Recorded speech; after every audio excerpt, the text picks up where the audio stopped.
দুই ভাই আব্দুল রশিদ ও সোয়াইব আহমেদ, একজনের বয়স 9, অপরজনের 13। তাদের দেখে কোনোভাবেই অস্বাভাবিক মনে হবে না।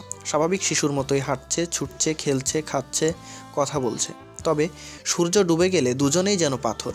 তখন হাত পা সহ শরীরের কোনো অঙ্গই নাড়াতে পারেন না তারা। নির্বাক হয়ে পড়ে দুই শিশু, এমনকি কোনো কিছু খেতেও পারেন না। পাকিস্তানের দক্ষিণ পশ্চিম অঞ্চলের বেলুচিস্তান প্রদেশের রাজধানী কোয়েটার কাছে এক গ্রামের বাসিন্দা মোহাম্মদ হাশিমের দুই ছেলে আব্দুল রশিদ ও সোয়াইব। তার মতে দুই ছেলে হয়তো সূর্য থেকেই চলার শক্তি পায়, এজন্যই অনেকে বলেন সৌর শিশু। রশিদ ও সোয়াইবের সমস্যা ধাঁধায় ফেলে দিয়েছে পাকিস্তান বিশেষজ্ঞ চিকিৎসকদের। তবে সূর্যের আলো থেকে শক্তি পাওয়ার তত্ত্ব গোড়াতেই বাদ দিয়ে দিয়েছেন তারা। দেশটির বিশেষজ্ঞরা শিশু দুটিকে দিনের বেলা অন্ধকার ঘরে রেখেছেন। ঝড় বৃষ্টির সময়ও দিনের সূর্যহীন পরিবেশেও তাদের শরীর পরীক্ষা করা হয়েছে। তবে গবেষকরা নিশ্চিত হয়েছেন সূর্যের আলো নয়, বরং দিন ও রাতের কারণেই রশিদ ও সোয়াইবের মধ্যে রহস্যময় পরিবর্তন ঘটে।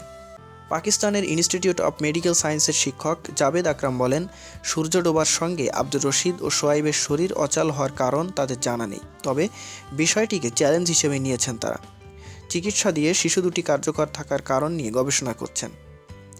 জানা গেছে, পাকিস্তানের রাজধানী ইসলামাবাদের এক হাসপাতালে রেখে রশিদ ও সোয়াইবের শরীরে নিবিড় পর্যবেক্ষণ চলছে। নিয়মিত তাদের রক্ত ও শরীরের অন্যান্য অঙ্গ পরীক্ষা করা হয়।